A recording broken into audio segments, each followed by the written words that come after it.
obviously people are living well into their 90s. I'm just kind of thinking this right now is life expectancy is going up and up and up. People are living longer and longer.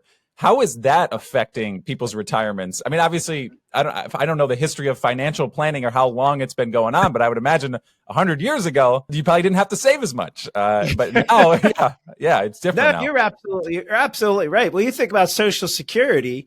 Social Security was designed to pay you in retirement. People retired when they were 65, and then they were done getting their checks by the time they were 72. It just people didn't live long after their working years, and now that's what's really been turned on its head. Is that people are living so much longer. So Social Security and retirement income planning isn't something that just needs to last 10 years. It's something that needs to last 20, 30 or more years. And the longer people live, you're absolutely right. The longer you need that income to sustain you.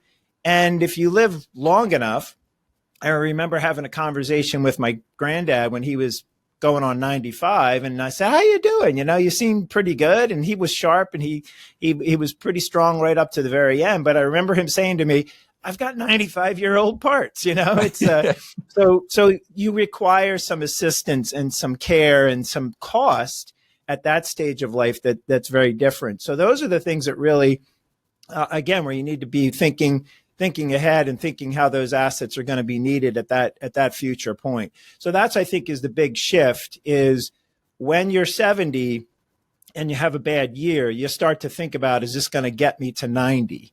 And when you were 70 in the past and you had a bad year, you're like, I got 8 years, 9 years, 10 years to go. So it's a very different mindset. And I think that's a key aspect.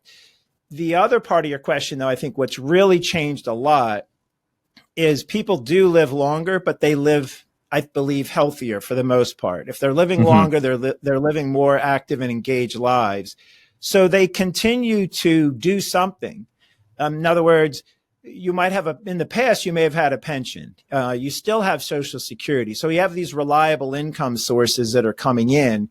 Now, one of those reliable income sources might be a part-time job. It might be doing the work you used to do, but as a consultant for your company and just dialing it back. And so that's what I'm seeing as well, is people are working further into their 70s doing something. They're engaged in some ways to generate an income. And that's all part of that equation. When you ask me, how do we figure out how long, how to manage income in retirement?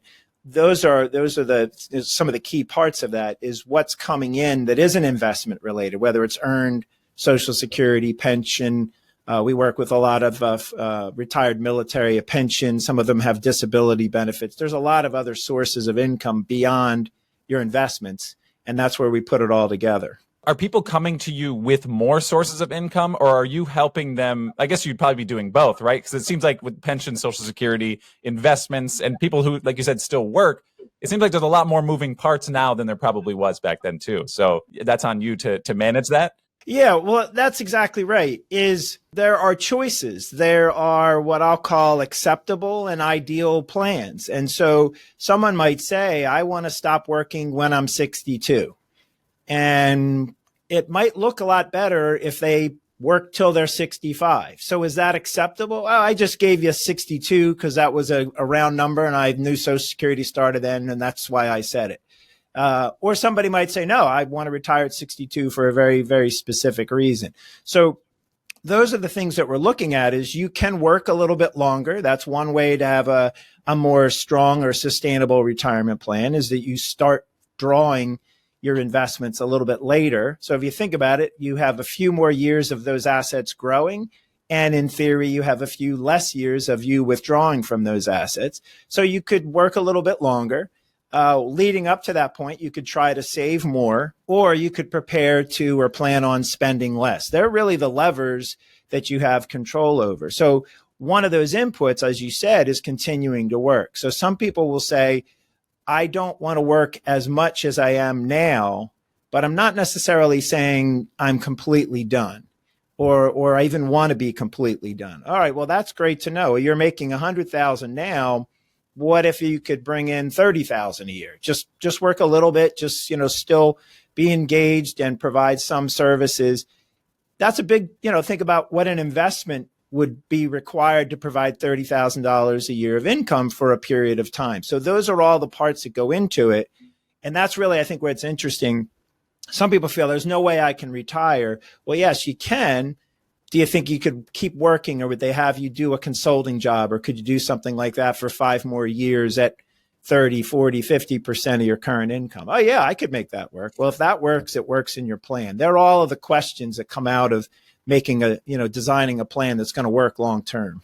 So if you like what you heard today and any of our discussion resonates with you, we always say here at Good Financial Services, it all starts with a conversation.